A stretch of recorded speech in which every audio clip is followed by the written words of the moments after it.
Lee's twisted view of God that he shared repeatedly with Jim McLaughlin over lunches for 2 decades was blasphemously portrayed in his poem God Woke, which has been called Lee's, quote, most personal, revealing work, wherein Lee, quote, bears his soul. You know, I've spent most of my life writing about superheroes. Well, one day, about 30 years ago, I decided to write about the greatest hero of all, and I wanted to do it in a different way. Lee's blasphemous poem, God Woke, was first recited publicly at Carnegie Hall in 1972, and the audience was so appalled that they reportedly were throwing things at the stage. Later, Lee, believing humanity was now depraved enough to receive such a poem with open arms, admitted as late as 2017, quote, I've had some notions about man's relationship with God that kept spinning around in my brain till I had to put them down on paper. That's the reason for God Woke.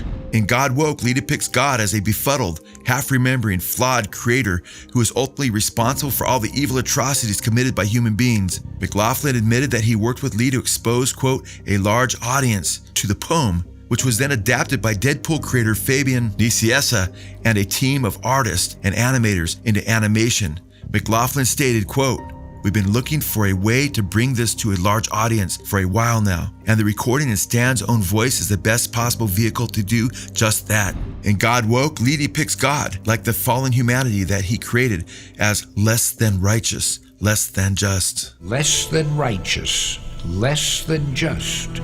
Lee depicts God as an old, senile being who only half remembers the past and who, after awakening after eons, is discouraged to find that humanity has made a mess of his pristine creation, and then would dare waste their breath uttering noisy prayers to him, as he regards them as nothing more than a mere anthill. Who else but a fool, with a cosmos to savor, would be bound just to earth, granting boon, granting favor?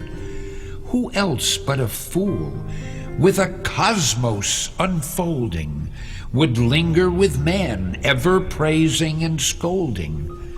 Who else but a fool, with a cosmos to stray in, would conceive him an anthill and like a prisoner stay in? Who else but a fool would create mortal men and then be expected to tend them?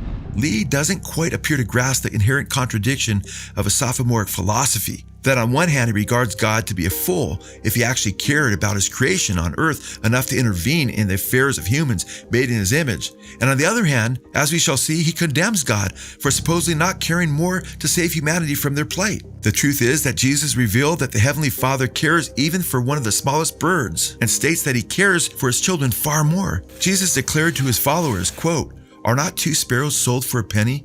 Yet not one of them will fall to the ground outside of your Father's care. And even the very hairs on your head are all numbered. So don't be afraid. You're worth more than many sparrows. In Lee's poem, God Woke, God awakens irritated by the, quote, man sounds everywhere. But he especially despises being bugged by humans and, quote, the haunting hollow sound of prayer. Lee depicts God as mocking human prayers by only answering them with laughter. He heard the man sounds everywhere, the shots, the clangs, the roars, the bangs, the clatter, clamor, guns and hammer.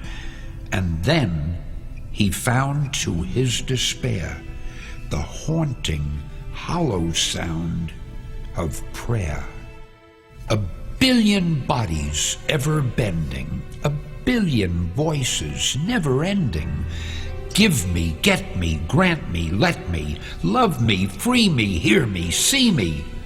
While he pondered, watched, and waited, endlessly they supplicated, chanting, ranting, moaning, groaning, sighing, crying, cheating, lying. But towards what goal? What grand direction this pious tide of genuflection? To please their Lord? To please their God? He raised his head and laughed hard. Contrary to Lee's lie, it is Satan and the evil powers of darkness that hate our prayers. God actually invites us to pray. Jesus declared, quote, "Ask and it will be given to you. Seek and you will find. Knock and the door will be open to you." Lee wrongly portrays God as callous and even offended at humanity's prayers for help. Because after all, in Lee's view, God just created us for his entertainment, only for him to become disillusioned and bored with humanity. And then I gave them paradise, the fertile, verdant earth. At first, I found the plan was sound and somewhat entertaining. But once begun, the deed now done, my interest started waning. The seed thus sown, the twig now grown, I left them there, alone.